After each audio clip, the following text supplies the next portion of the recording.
Let's continue with the discharge criteria of cargoes of residues, cargoes of category X. That is, a tank from which the substance in category X has been unloaded shall be pre-washed before the ship leaves the port of unloading. So there is a special requirement for the pre-wash of category X and how it has to be done. So for category X, the substance has to be first discharged, and then you have to do the pre-wash before the ship is leaving the port. And the resulting residues after that has to be given to the reception facility. So you discharge the tank, then wash it for 15 minutes or as per requirement 1 or 2 cycles as per mentioned in your PND manual. You have to wash it, and then suppose one cycle is 15 minutes, we do for 15 minutes. If required 2 cycles, then for 30 minutes we do a wash with fresh water, and same time keep discharging to the reception facilities till the concentration of the substances to below 0.1% by weight. So if you have loaded around 1000 tons, so maybe around 1 ton, if it is left in the total wash water, that much only uh, should be there. So if we are talking about the water, so if you are discharging around 100 tons of water, then only 0.1. If you are discharging 100 tons of water, only 0.1 ton can be your cargo. Till that concentration, we will keep washing, and then it will be mentioned by a flow meter in the barge how much it is 0.1% weight. And then the surveyor, it will be done in the presence of surveyor, and then the surveyor will sign in, put the entry, you will put the entry in the cargo record book, surveyor will give a certificate, and you will put an entry in the cargo record book, and you attach the surveyor certificate with the cargo record book. So that is the pre-wash of category X. So this is what we want to understand. Later on, we will see also one more table of discharging of category X, Y, Z. So let's see, because we have to understand all this, especially for the orals. We can mug up, but for orals, it's very important to understand all this. So why we have this pre-wash? Because category X is possessing a major hazard for this, and we don't want the chemicals to uh, go into the sea manipulation. That's why we have this category X, because I don't want to discharge this category X into the sea. But when you go to the terminal, you will ask the terminal for reception facilities that we want to pre-wash the tanks and we want to put the cargo into the reception facility. So the main chunk of the cargo is going to reception facility, and very less after that we will do main wash, and then it can be discharged into the sea as per the above requirements.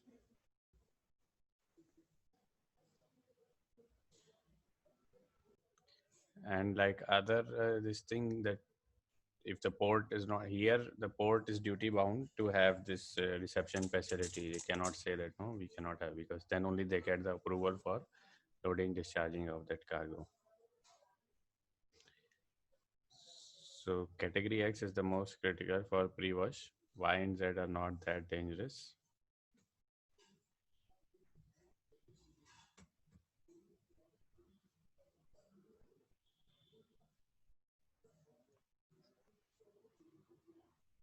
So that's why here it is saying that before pre-wash, the ship cannot sail only. It has to be completed before leaving the port. So why we are involving surveyor in that? Because it's a third party who is independent and he has nothing to lose or gain with the declaration, because terminal, maybe sometimes you have some they are in a hurry, or because they have some gain, they might not judge properly, and then it will be breach of the MARPOL rules if you put the chemical in the sea.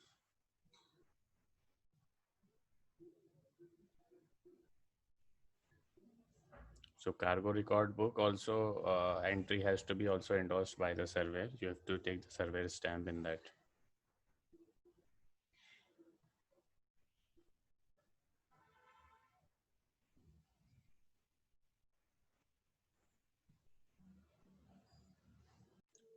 Then later on we have some cases which are not required, that in case the concentration is not able to be mentioned practically, then uh, what we should do in case by case basis. So there is no possibility that the reception facility is not available in the port, because these ports have to be, and you have to follow these regulations. Maximum you can go to Anchorage if to get the reception facility and do the pre-wash. Now you have an exemption for a pre-wash. So exemption or to the ship's master on request, he has to request, and he can be granted an exemption from the government of the receiving party from the discharge port, where the unloaded tank is to be reloaded with the same substance. If you have to load with the same cargo, then you can be exempted with a pre-wash, because there's no logic of wasting of so much of money and time. Then if the unloaded tank is neither washed or not blasted, so in case uh, reception facility is not available in that port and it's available in the next port, then the condition is that you should not touch that tank. You don't wash, you don't ballast, not nothing you are going to do in that tank. Then you can have it for. Then cargo residues, it should be removed by ventilation procedure. So if there are some cargoes which are highly vapor emitting, and like naphtha, if you put naphtha in the manifold one bucket, and you go for a coffee or something, and some work or something, you come back after half an hour, half of the bucket is vaporized. So these type of cargoes can be uh, cleaned by ventilation in the tanks, and that's why we don't need pre-wash for that. So we can get approval for that on. So sometimes the ships superintendents also, if they are pressurizing you for this thing on the phone to not to do pre-wash or something, anything like that, which is not legal, then don't agree to anything, and you can just like with some excuse that okay, well, hello, I cannot hear, and then you can just put, sir, I cannot hear, please put it in the mail, and that in writing mail will never come.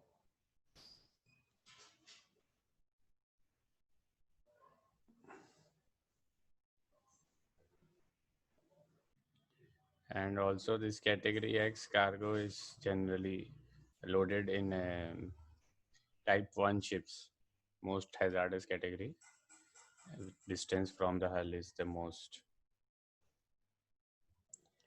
Now let's see the discharge of residues of category Y and Z. So for category Y and Z, first 13.2, that is 7 knots and 12 nautical miles and 25 we have to follow. And next thing is the washing or pre-wash has to be done uh, if required before, as per the PND manual. If you are not doing the washing or discharging as per the PND manual, then you have to do a pre-wash. Then you have high viscosity and solidifying substance of category Y. They again have a pre-wash as per Appendix 6. The Appendix 6 PND manual is there. So for high viscosity, there is a pre-wash. We don't need as per category X to give to reception facility, but we need to do a pre-wash.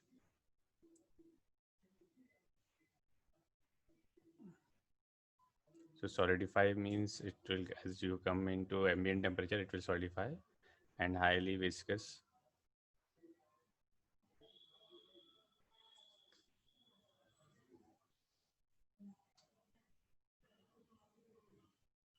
So why we are doing pre-wash for solidifying substances? Because they will at that temperature, like they will be like waxy and they will not degrade or broken down into smaller pieces.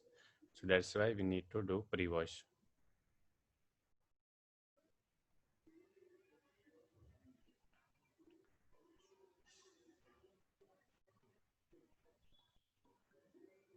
Then discharging of chemical cargoes in Antarctic area is prohibited. It's south of 60 degrees south. You have done pre-wash or whatever. In Antarctic area, we cannot discharge. Why we cannot discharge in Antarctic area?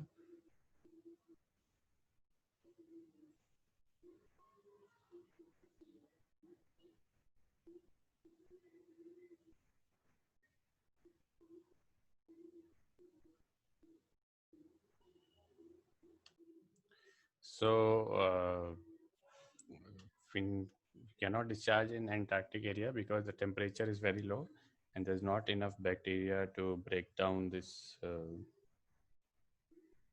what you call this cargo into more, or we get it mixed.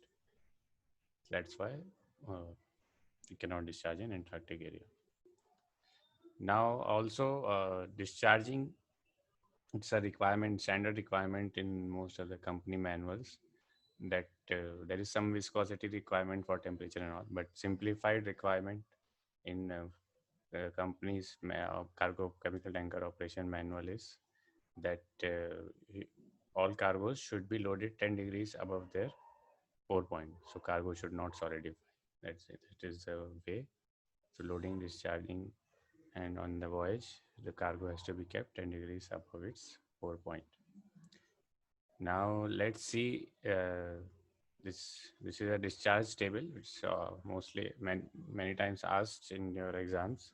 Draw a table for discharge criteria of chem NLS categories or chemical categories.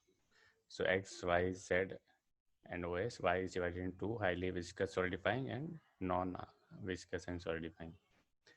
So it's given for different construction of ship, old ships and new ships, but you are mainly concerned with this. You can take only this column and this for ships, new ships which are laid down, laid down after 2007, because 1986 build, like hardly chemical tankers are generally surviving 10-15 years. So nowadays it's not required. And for your exam, this much is enough. If you write this much in the exam, it's okay. So this is just a quick brief of what we studied.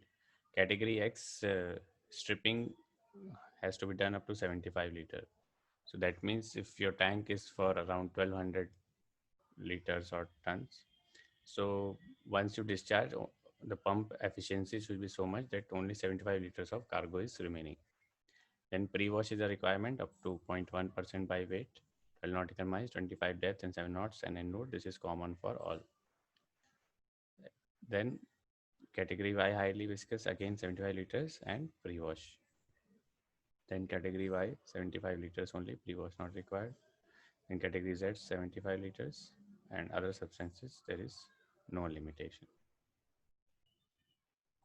Then underwater discharge is for category X and Y and Z, all the three cargo, X, Y, Z. Other substances not required. X, Y, Z all need underwater discharge. Now let's see the PND manual. What is this PND manual? Procedures and Arrangement Manual, required as per MARPOL, giving all the operational procedures and arrangements which are there: pipeline, tank cleaning arrangements, ballasting, deballasting, inerting, cargo handling, tank cleaning, slops. All arrangements and operational procedures are given in your PND manual. And every ship for this carriage of chemical needs to have procedure manual in English, French, or Spanish.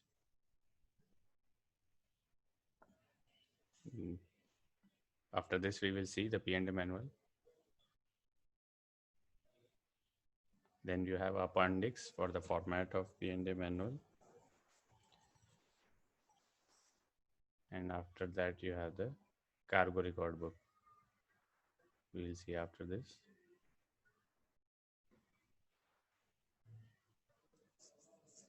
So PND manual has to be approved by administration. So this is the appendix 6, standard format of procedures and arrangement manual. This is the most important book for all the operations on the chemical tanker. So it has to be approved by class on behalf of administration.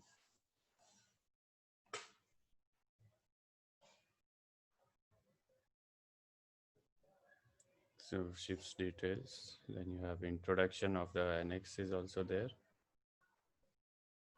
All the Marpol features are mentioned of Annex 2. Then description of ship's equipment and arrangements, cargo unloading procedures and tank stripping. And then first it will discuss and then describe in detail all the.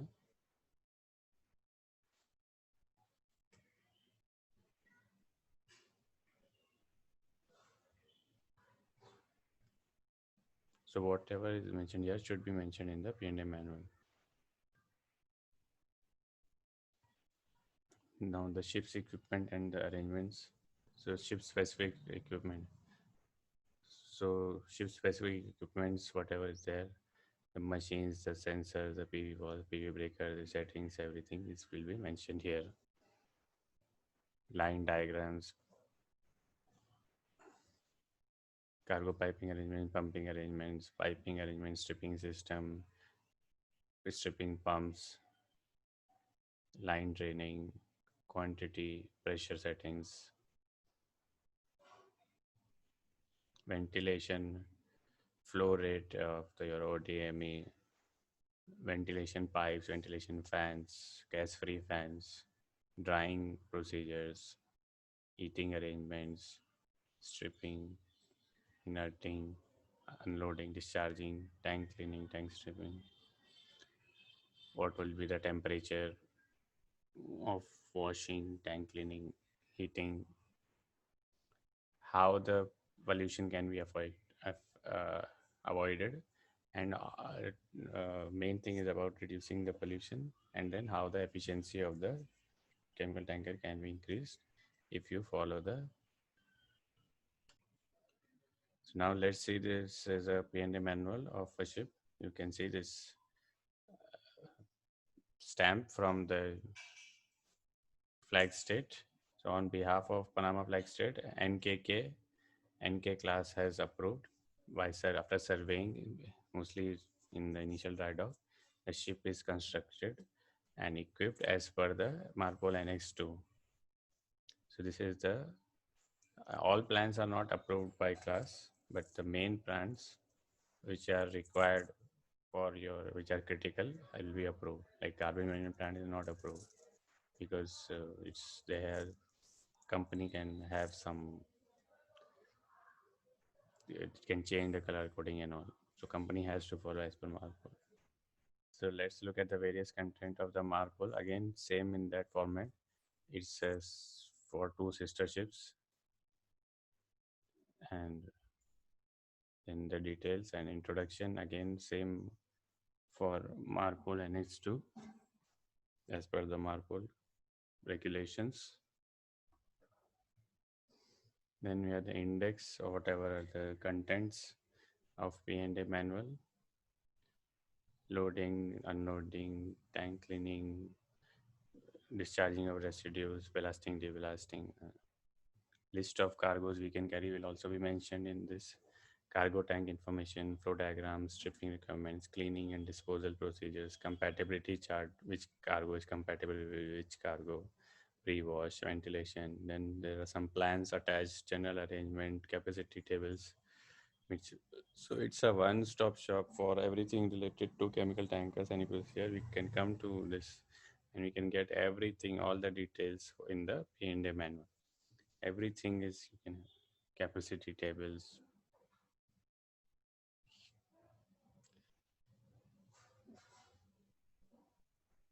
ship particulars,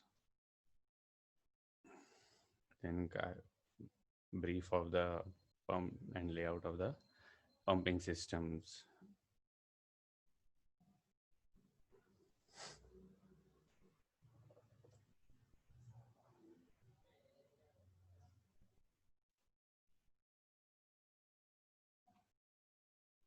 So this is a discharge line, discharging system from the tank to the manifold, different number one, and the stripping system for the cargo tanks.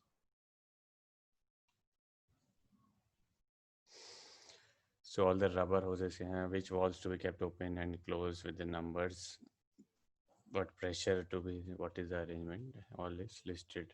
So slop tanks, especially when we are doing the yard delivery and all. So maiden voyage, we where you have no information about what to do, we don't have any previous procedures and cargo plans. So we have to, when we are going for the yard delivery, we're in the yard, we have to very minutely see and observe and check to trace the pipelines, to see this manual very meticulously. And it will be very helpful when you are doing the operations of loading discharging.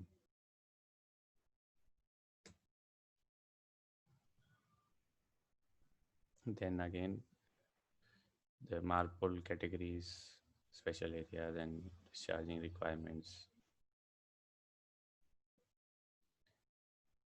So this was PND manual.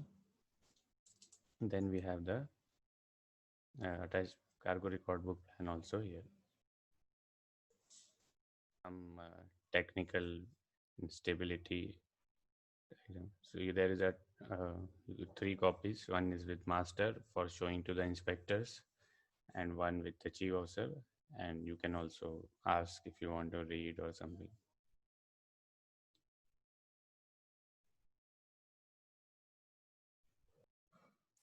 Now we are going to see cargo record book appendix 2. You have the tank capacities and then codes, uh, loading, internal transfer of cargo.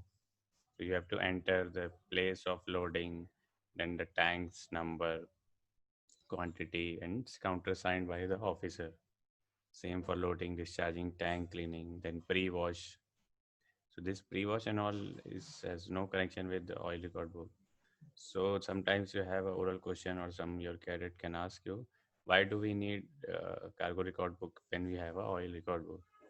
Because there are different cargoes, different entries and different procedures are there for loading, discharging of this, and we cannot have a same book for both of them. Like pre-wash and all is not mentioned in your oil record book. So we have very different operations, a lot of operations for washing and all, pumping out is different than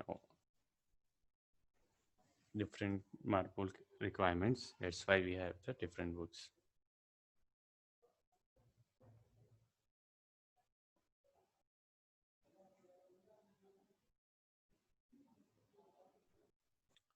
Now the confusion arises when you are on an oil chemical tanker and you're loading oil, and to clean the tanks you are using some chemicals. Now because you are washing with chemicals, that discharge of that chemicals will be mentioned in the cargo record book because you're discharging the chemicals.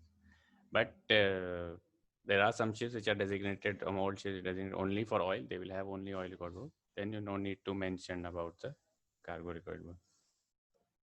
So cargo record book is only for Annex 2, and no cargo of Annex 1 will be entered in the cargo record book.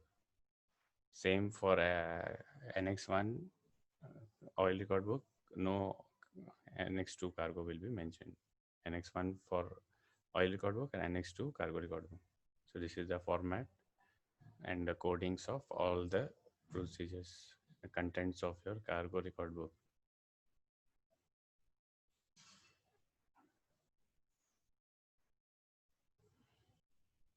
So like for example, we are just putting these codes. So if you are discharging ballast water from cargo tanks, so we just put like if I put I-26, I-26 means we are writing the time for accidental discharge of so